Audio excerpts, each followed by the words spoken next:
Nous nous sommes réunis ce matin, toute la journée d'aujourd'hui, en atelier, animé par le professeur Fary Silhat Ka de l'Université Cheikh Anta Diop de Dakar, de l'IFAN plus précisément, pour examiner des méthodologies en vue de l'élaboration de terminologie pour l'enseignement biplurilingue en français et dans les langues africaines. Nous avons essentiellement travaillé sur 4 langues africaines que sont le Diola, le Pulaar, le Hausa et le Wolof.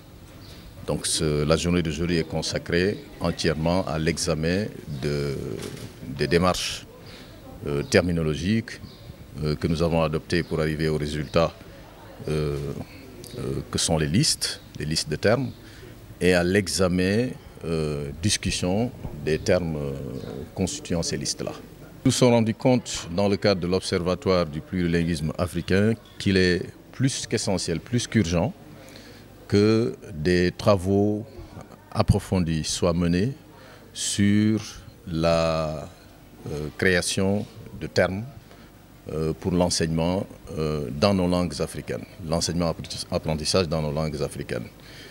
Bien entendu, nous ne sommes pas les premiers. Il y a eu un existant que nous avons trouvé sur place.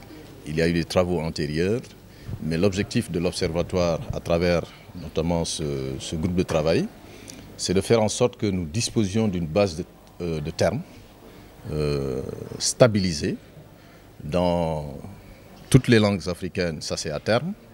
Mais pour un début, dans une liste assez restreinte de langues qui vont servir de référence aux autres, pour l'enseignement des mathématiques et des autres disciplines que l'on enseigne au primaire, et progressivement nous monterons vers le collège et peut-être même à l'université. Il est essentiel, parce que nous sommes tous convaincus, et tout le monde le sait, que quand on apprend la science, quand on apprend un savoir dans sa propre langue, l'action pédagogique devient plus efficace, l'assimilation est plus rapide et les connaissances sont beaucoup plus utiles.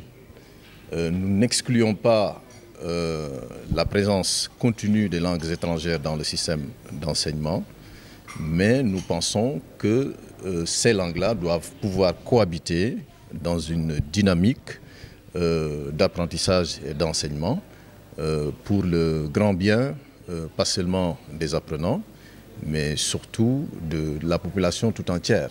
Parce qu'il y va de l'intérêt de la démocratisation des savoirs, de l'accès à tous à la connaissance. Et c'est sur ces questions que nous travaillons.